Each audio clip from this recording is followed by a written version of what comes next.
I am dermatologist Dr. Hafiz Ahmed Haroon. I practice in DHA Phase 2 at Novimed Specialist Clinic. आज जो हमने topic choose किया है for discussion, बहुत सारे पेशेंट्स ने डिमांड की हुई थी कि ये टॉपिक डिस्कस किया जाए।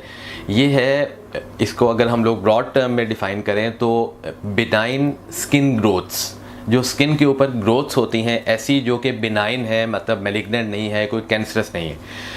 इसमें हम लोग मेनली आज स्किन टैग्स को डिस्कस कर लेते हैं कि what are the skin tags.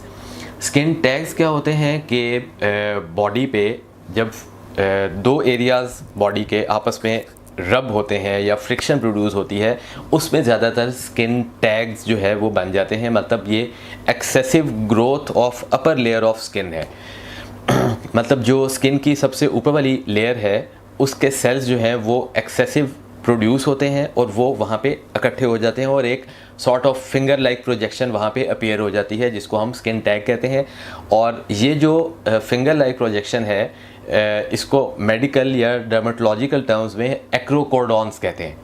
और इनका अगर हम लोग अपीयरेंस की बात कर लें, जैसे मैंने बताया है फिंगर लाइक प्रोजेक्शंस होती हैं या थोड़ा सा स्किन वहाँ से उभरी हुई होगी, या ऐसा रहेगा जैसे स्किन एक्सेसिव है और थोड़ी सी लटक सी गई है, जैसे एक उसका नेक भी है और हेड भी है।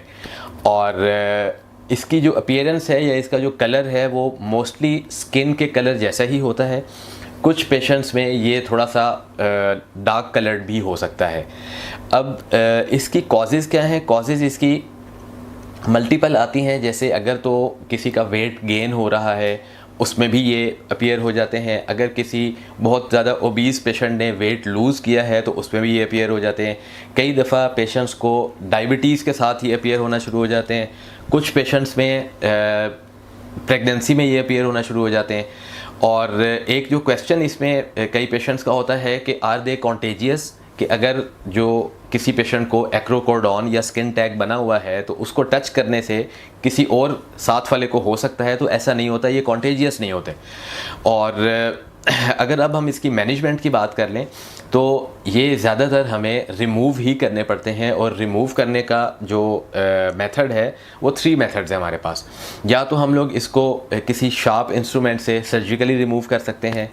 सेकेंडली हम इसके लिए क्रायोथेरेपी कर सकते हैं, जिसको बहुत सारे लोग आम ज़बान में कह रहे होते हैं जी हमने ठंडी गैस लगवानी है, तो क्रायोथेरेपी से हम इसको रिमूव कर सकते हैं।